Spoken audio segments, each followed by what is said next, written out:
believe with discovery, you have to be diagnosed with something. Yeah, that's why you'd have to get your psychiatrist to write like a formal letter.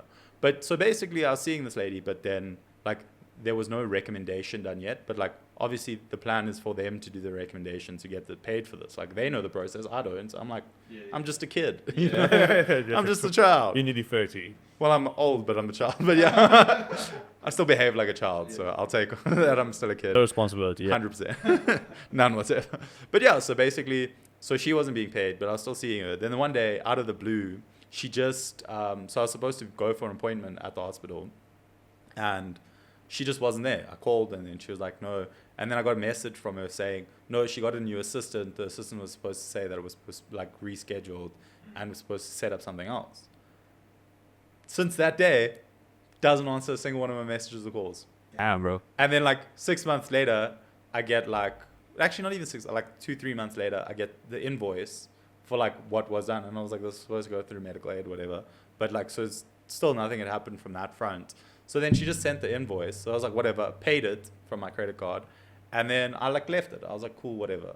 Like I didn't try like set up another appointment because I tried in the past. She just didn't answer my calls. 8 months after that, I get an email from lawyers saying, no, your account's been handed over. You haven't paid this. And I was like, I paid this. They're like, do you have a proof of payment? I was like, no. I paid with my credit card. Credit cards can't regenerate a proof of payment after 6 months. So I was like, here's my banking statement. Here's the amount. The exact amount is the account. This is the reference number. You guys find it. And then they were like, okay, fine. So then I call her after like this whole lawyer thing. I was like, try call her. Doesn't answer. Call her again. Doesn't answer. Call her again. Doesn't answer. So I tried this for like 2-3 days. Ghosted.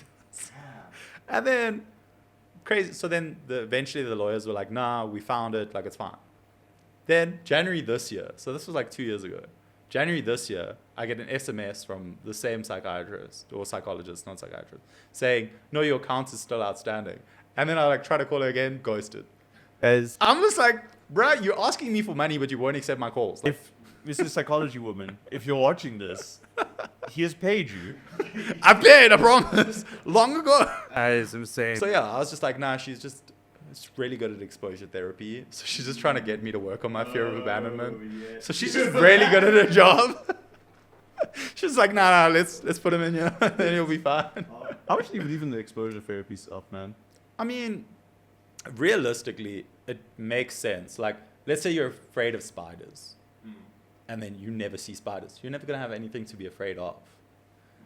And then if you're afraid of spiders, and then you see a spider from like the door every day, then you're gonna be like, slowly you're gonna get more and more comfortable that, okay, it's over there. Then as it gets closer and closer, you're gonna be like, okay, it's fine. You're probably never gonna be like okay with it like walking all over you, but like when you're exposed to something enough, you're gonna get used to it. Like let's say you have an anxious attachment style, but you're never in a relationship, or you're never building into a relationship. You're never gonna be able to be exposed to how to deal with working on your attachment style because you're not attached to anyone at this point. So until you're actually going through this, you're not going to know how to fix it because you're not actually having to deal with it. Yeah, so the problem I have with exposure therapy, I want to say I do believe in exposure therapy. Like, it's a great way of working on things, but I think there's a very fine line straight of it. Some things you can't microdose exposure to, you know, like you can't slow exposure therapy yourself into flying. You're scared of flying. It's either you're on the airplane or not, right? You can't be like, hey, I'm going to get on and then walk off and just slowly exposing myself to being on planes, you know? And yeah, but you can start with a short flight versus a long flight. Yes, but here's the thing. Like, if that short flight is still traumatic for you, it's just going to reinforce the fear you already have. So with some things, I think... So how do you get over the fear of flying then? The flying is one, actually. I should not use this example because I don't have a fear of flying. Actually, no, I'm lying to you. I had a fear of flying. I got over it by flying. So then exposure therapy worked. I don't know what you're saying. But like, I try to think of like... a lot of guys are like... It's like... your exposure, like abuse is your trigger. So like, no, we got to slowly expose you to some abuse. Like, so I get what you mean. Like certain things don't need exposure therapy. Or like you should do work before exposure therapy, right? So like if you're terrified of confrontation, you should find out why you're scared of confrontation and then slowly expose yourself and not immediately go into it. I guess.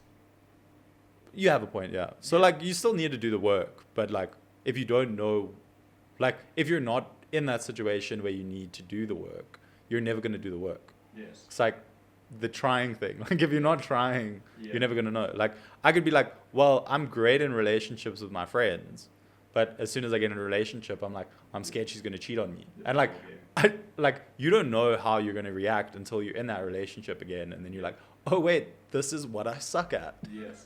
Dude, I thought about it because like when I got into my last relationship, I was like, man, I am so ready for this. It lasted 3 months. So I mean, obviously, hey, that's like record numbers for me. Jokes. My record is 9 months. 9 Please. months. It's a full pregnancy. Yeah, 100%. I made a baby. You made a baby. Basically. That's why you left. Yeah. Luckily, I don't have any children out there, I hope. But you know. Yeah, that I know. That you know. Obviously, 100%. No. No, I think about it a lot because like trying to think of like there's a lot of dudes that are terrified of women right now. Yeah, because women are scary. Women are very scary. I agree with that. But I think most people are terrified of, or most men are terrified of women, or actually just terrified of being themselves.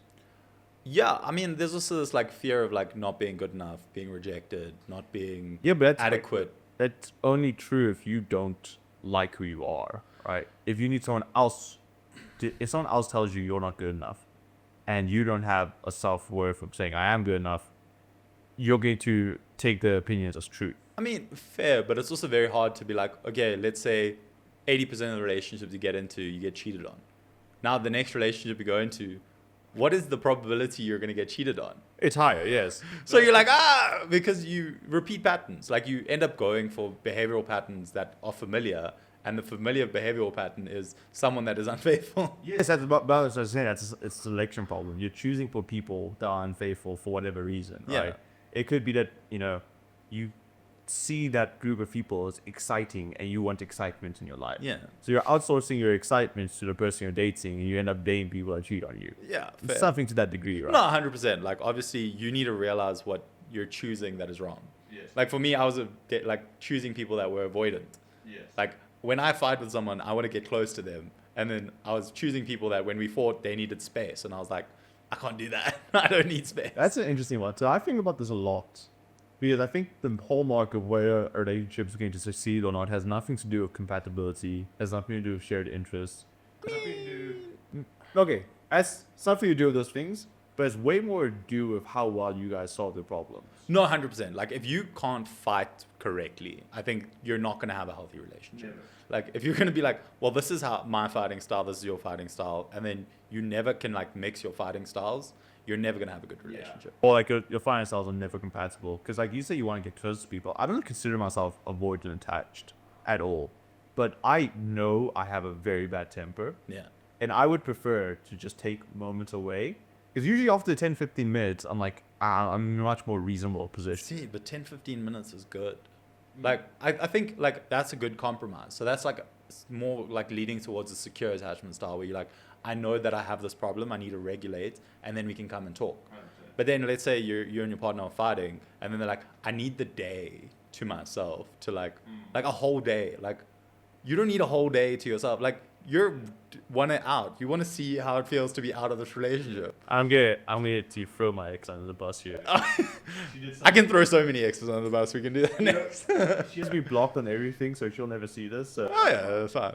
Her friends are going to be like, Brew, what's what he said about you? That's the thing. Like all our mutual friends just became my friends. That's kind of sad. But, I mean, sad for her. I mean, Sad for her. You're the better person, obviously. No, I feel bad. That's why I don't like. But, Oh, okay.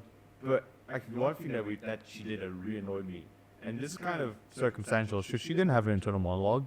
Oh, yeah? You know, those people that like they don't think when they're alone. Fair enough. So like, I don't think in general, but so like when we had a fight, she like, okay, give me a day or two to think about it, and then when we speak the next time, it doesn't feel like you spoke about it. I'm like, it's because she has no internal monologue. I mean, going on, to and be I'm fair, frustrated. I think those people just want to avoid the conflict. Like, you didn't actually think about it. You just said you were going to think about it, but you just wanted to forget about the problem. Yeah, possibly. So I think those people just generally like, I'm thinking about my own self-interest in the situation. I'm not thinking about the relationship.